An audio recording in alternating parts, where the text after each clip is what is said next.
अच्छा जी, ये हमारी क्वेश्चन आंसर सीरीज़ है जिसमें अक्सर स्टूडेंट्स जो हैं वो अपने क्वेश्चंस लेके आते हैं। तो आज क्योंकि मेरे पास अपॉर्चुनिटी है, प्रोफेसर काशिफ मेरे साथ हैं, तो सर अमूमन एक सवाल आता है स्टूडेंट्स की तरफ से, स्पेशली जो ग्रेजुएट होके जा चुके हैं। तो वो ये पूछते हैं कि जब इंडस्ट्री में गए और जो हम पढ़ के आए हैं, तो इन दोनों में ज़मीन आसमान का फ़र्क है। तो मेरा पहला सवाल तो आपसे ये है, क्या ऐसा है? अच्छा फैसल, ऐसा है कि डिफरेंस होता है, बिल्कुल होता है। अगर एक टेक्नोलॉजी कंपनी यूएस में किसी क्लाइंट के साथ एक पर्टिकुलर सॉफ्टवेयर के ऊपर काम कर रही है, तो जाहिर है वो सॉफ्टवेयर यूनिवर्सिटी में नहीं पढ़ाया गया होगा। सही। तो जो 4 साल की हमारी बैचलर्स डिग्री है उसको हम वेल राउंडेड डिग्री कहते हैं। उसमें हम साइकोलॉजी भी पढ़ा देते हैं आपको, उसमें हम कम्युनिकेशन स्किल्स भी पढ़ा देते हैं, उसमें बेसिक फाइनेंस से भी थोड़ा सा आपको रुशनास करा देते हैं, वेरियस जो लैंग्वेजेस हैं वो भी सिखा देते हैं, टेक्नोलॉजी किस तरह काम करती है बिज़नेस के इन्वायरमेंट में, ऐसे भी कुछ सब्जेक्ट्स आ जाते हैं। तो जो 4 साल की डिग्री है उसका बेसिक कॉन्सेप्ट ये है कि बच्चा आए, एक चैलेंजिंग इन्वायरमेंट में डिफरेंट सब्जेक्ट्स पढ़े, वो चैलेंजेस लेने का आदी बने, मिनिमम टाइम स्पैन में एक स्किल सेट को लर्न करे। मगर हमारे यहाँ क्योंकि अगेन वही काउंसलिंग का इशू है, जो आप काम कर रहे हैं ये होपफुली बच्चों के बहुत काम आएगा, कि आप बच्चे को ये नहीं बता रहे कि बेटा 1 साल की डिग्री हो गई है, अब 3 महीने के लिए फ़लाने आईटी स्कूल में जाके इंटर्नशिप करना शुरू कर दो। समर्स में 2 कोर्स मत लो, कौन सा तीर मार लोगे भाई, 2 महीने बचा के अपनी ज़िंदगी के। 3 महीने जाओ और रगड़ा खाओ इंडस्ट्री का, तुम्हें और कुछ नहीं आएगा। तो सुबह 8 बजे टेबल पे बैठना और शाम 5 बजे तक टेबल पे कैसे बैठते हैं, ये इसकी बैठने की आदत हो जाएगी। सो समहाउ एक वॉइड है। अगर डिग्री को इस तरह हम डिज़ाइन करें कि जी इंडस्ट्री में बच्चा हर समर चला जाया करे और वहाँ 2 महीने 3 महीने गुजार के आ जाया करे, तो आप देखेंगे कि उन बच्चों को नौकरियाँ भी मिल जाएंगी। जब वो जैसे ही बाहर निकलेंगे 4 साल की डिग्री के बाद, तो वो हाँ वाली फीलिंग नहीं आएगी, बल्कि वो they would be much more in a easier and relax manner, उनकी वो ट्रांजिशन हो जाएगी। So I think there is a lot of room for improvement, but I would not say कि जी जो हम पढ़ा रहे हैं और वो होता नहीं, ऐसा नहीं है। आपकी बेसिक अंग्रेज़ी ठीक की जा रही है, आपकी प्रेजेंटेशन स्किल ठीक की जा रही है, कॉन्फिडेंस आपके अंदर कॉन्फिडेंस आ रहा है, आप कोलीग्स दोस्त उनके साथ ग्रुप वर्क कर रहे हैं, आपको टीम वर्क आ रहा है। तो there are so many dimensions जिनमें आपकी पर्सनालिटी डेवलप हो रही है, जो नहीं हो रही थी पहले। सही। इसी कंटिन्यूटी में सर, जो अगला क्वेश्चन है वो ये है कि जैसे आपने बीच में जिक्र किया कि हम डिग्री में आते हैं और थ्रू आउट फिर हमारी कोशिश होती है कि वन गो में हम डिग्री कर जाएं, और उसमें हम समर भी लगा रहे हैं और उसमें निढाल हो रहे हैं, ठीक है। और समर में ये भी कोशिश है कि अगर यूनिवर्सिटी 2 कोर्सेज दे रही है तो मैं 2 की जगह 4 कैसे ले लूँ। और डे एंड पे उसके जो रिजल्ट अब देखने में मिलते हैं वो ऐसे हैं कि कहीं पे जी मेरी जॉब नहीं हो रही, आपने डिग्री तो कर ली उस रेस का पार्ट बन के, और उसके बाद जॉब नहीं मिल रही, अब मैं क्या करूँ। तो ऐसे स्टूडेंट को आप क्या एडवाइस करते हैं कि क्या पैटर्न क्या उन्हें अपना again very good question, very pertinent question. हमारे यहाँ बच्चे रैट रेस में लग जाते हैं।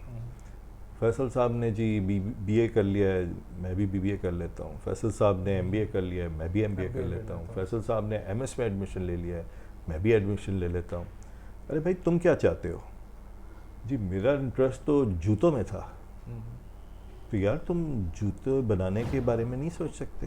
नहीं जी मैं तो मोची नहीं बनना चाहता। यार आप जूते बनाने को मोची कह रहे हैं? इवन दो कि आप मोची के पास 1 महीना 3 महीना इंटर्नशिप करना चाहिए आपको, बट आपका इंटरेस्ट शू मैन्युफैक्चरिंग में है।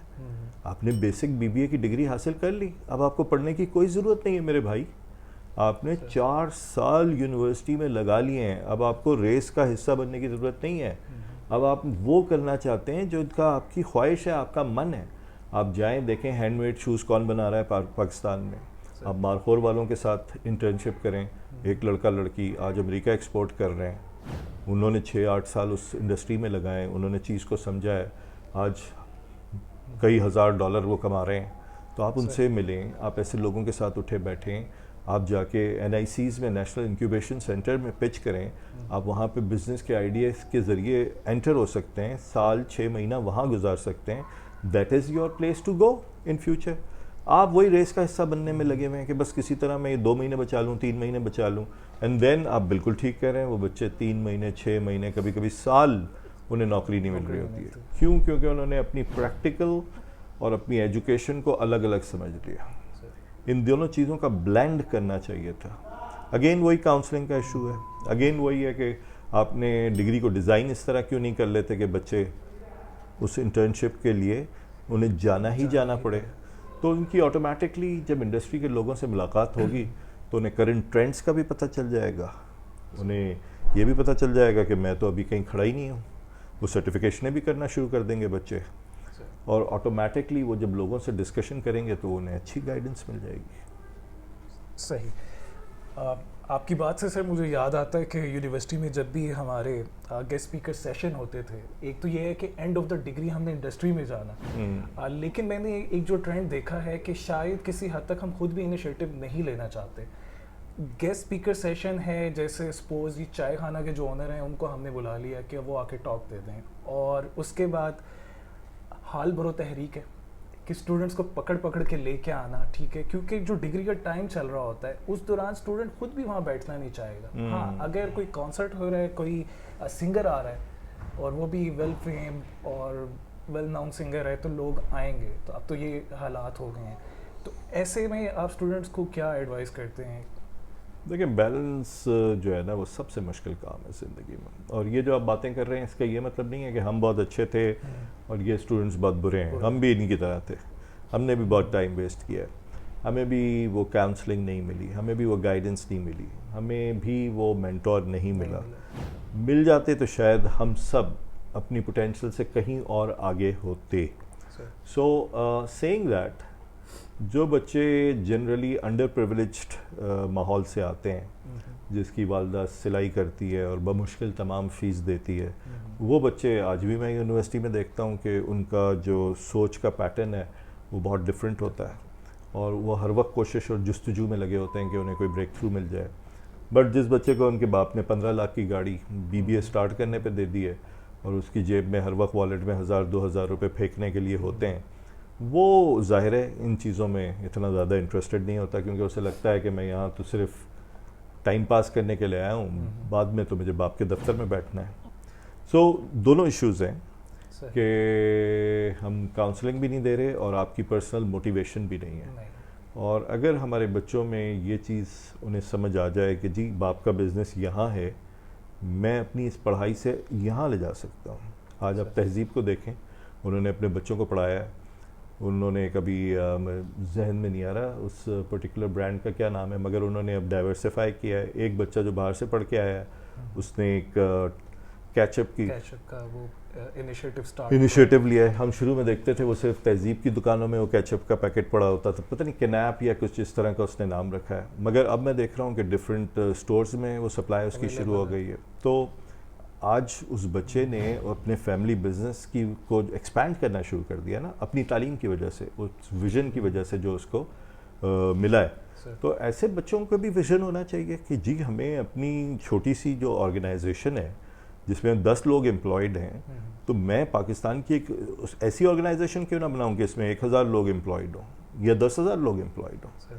तो विज़न बड़ा होना चाहिए हमारे बच्चों का, मतलब why are they satisfied with very small little things.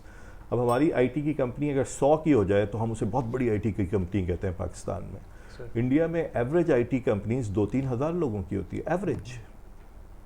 तो राइट नेक्स्ट डोर बैठा है इंडिया, उनके पास कौन से ऐसे सुरखाब के पर लगे हुए हैं, विजन बड़ा है, एक्सपोजर बड़ा हो गया है, इंटरनेशनल ऑर्गेनाइजेशंस ज़्यादा गई हैं। उनकी हुकूमत ने आज से 40 साल पहले आईटी सेंटर्स हैदराबाद में बना दिए थे, हैदराबाद ऑफ इंडिया। हमारे यहाँ अब हो रहा है, ठीक है, मगर अब विजन बड़ा करना चाहिए ना यार। Pakistan is now going to be an emerging economy, तो why are you waiting for it, right? तो अगर आपके कोई क्वेश्चंस हैं, आप कुछ भी एजुकेशन से रिलेटेड, स्किल से रिलेटेड पूछना चाहते हैं, कमेंट सेक्शन में जाएं, लिखें, ताकि हम जो नेक्स्ट सीरीज़ इसकी लेके आएँ तो उसमें मज़ीद बेहतरी आपके लिए लेके आ सके। और उन टॉपिक्स पे हम बात कर सकते हैं जो बच्चों के जहन में है। जैसे बहुत सारे बच्चों को होता है जी एआई आ गया अब क्या करें, आर्टिफिशियल इंटेलिजेंस, राइट। सो ये मशीन लर्निंग आ गई है, ये साइबर सिक्योरिटी आ गई है, तो हमें उसमें जाना चाहिए। तो हम ऐसे बच्चों के जो इंटरेस्ट के टॉपिक हैं उन पे बात कर सकते हैं, उन्हें गाइड कर सकते हैं। सर